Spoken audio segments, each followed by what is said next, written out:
So, dalawang niyog na century. Yan, dalawang magkatabing niyog. Tapos yan. Yan ay century talaga.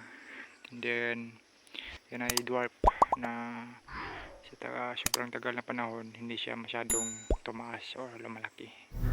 Yan yung dwarf na niyog. Tapos, may staka na ako dyan eh. Yan yung staka ko. Isa, dalawa, tatlo, apat. May bato pang malaki. So, explain ko sa inyo mamaya kung bakit yung yan dyan yung dig site. O yan yung spot ng item.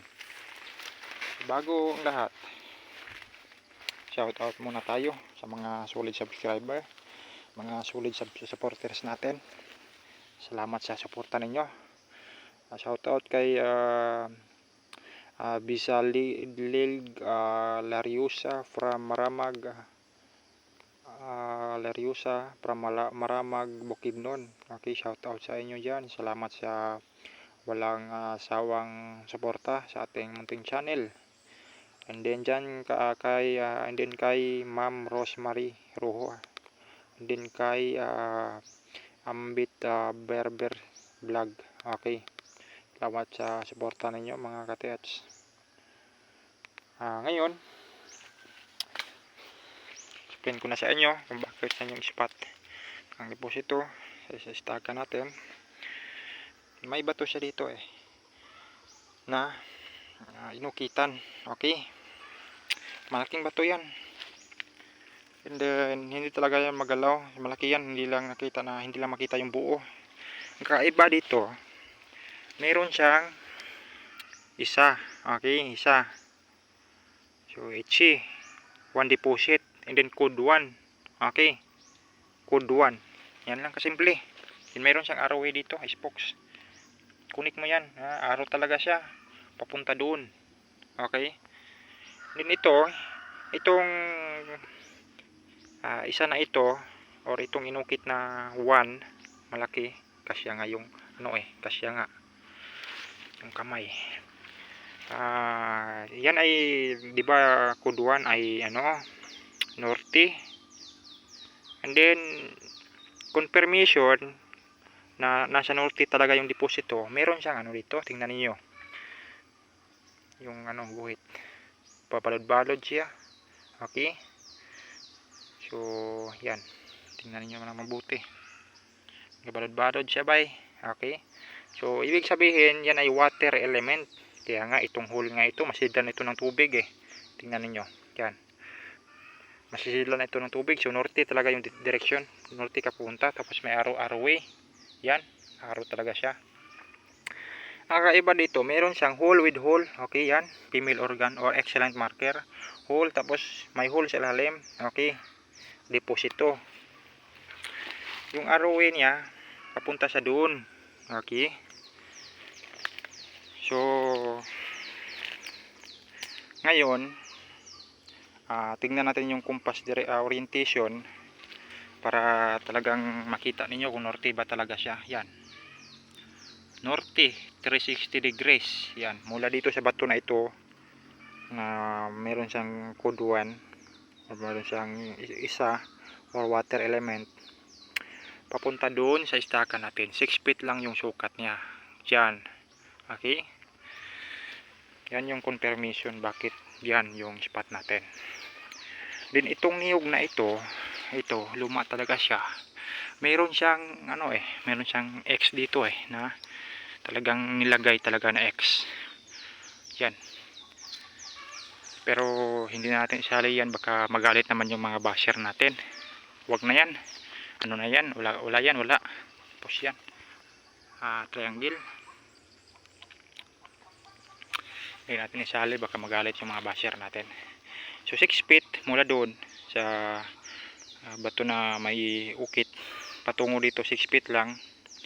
And then dito naman meron siyang coordinate marker na doon sa isang bato niya, 3 feet lang yung sukat. Yan, mula dyan sa bato na yan patungo dito, 3 feet lang.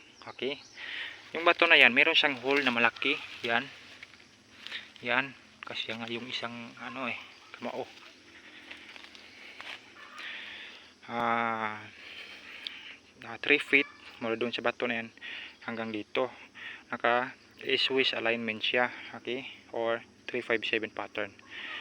Then doon sa sa isang bato tungo dito, and then yung isang bato na yan Swiss alignment. So dito siya mag cross line intersection. Okay, dito yung cross line intersection niya. Okay, dito siya mag intersect diyan sa spot na yan. Okay, medyo malaki nga na load. Iba dito mga TH, itong bato na ito, ay itong niyog na ito, luma ito tapos meron siyang magkatabi sila, tapos may isang bato. Okay, yan, dahil isang niyog, dalawa, pangatlo. So nag-triangle or nag-triangle, wala dyan sa gitna yung deposito. Okay, so explain ko sa inyo mamaya. Dito muna tayo sa likuran ng bato na yan, ang malaking bato yan. Ka-slope siya nga siya, sloping. Meron nga siyang arrowway dito marrowway. Tapos meron siyang mga spokes yan, spokes talaga siya, para siyang bulaklak or flower. Okay, maraming petals, alam niyo yan kung ano yan. Meron siyang bulaklak talagang bulaklak talaga siya. Okay, na hindi lang masyadong maklaro kasi ganyan talaga yung mga Hapon, hindi sila maglagay ng so talagang bulaklak talaga siya, flower yan, mga spokes. So sa arrow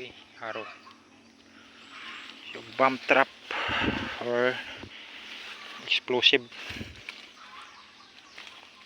So dito kasi itong niyog na ito magkatabi, for example mawala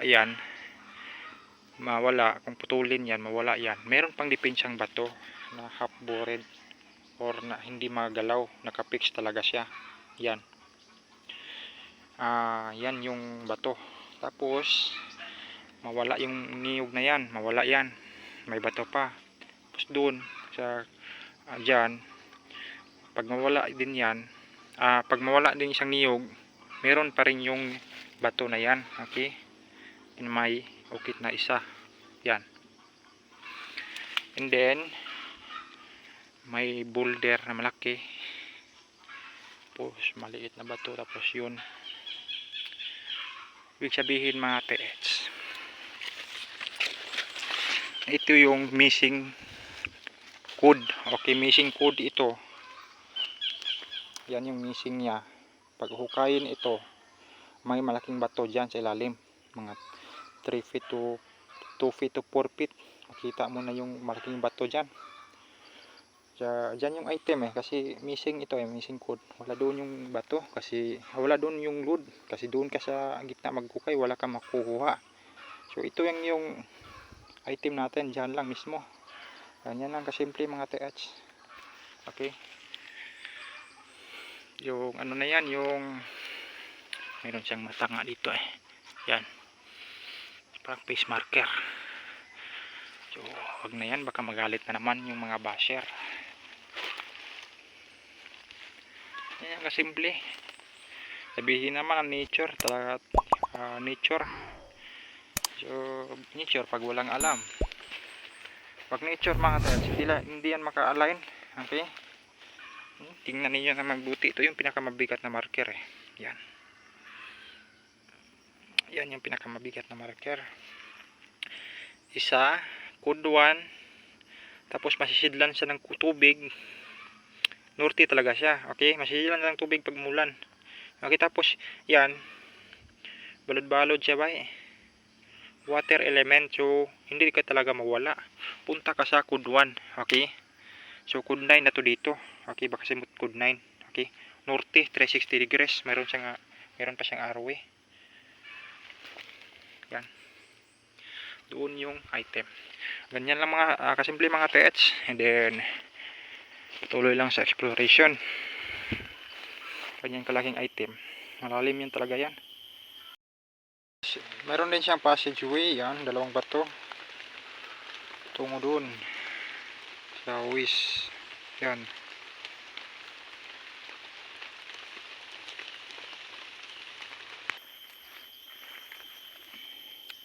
yan lang mga ka-TH. Maraming salamat sa suporta. And then kung ikaw pa lang ay bago sa akin channel, huwag kalimutan mag-subscribe.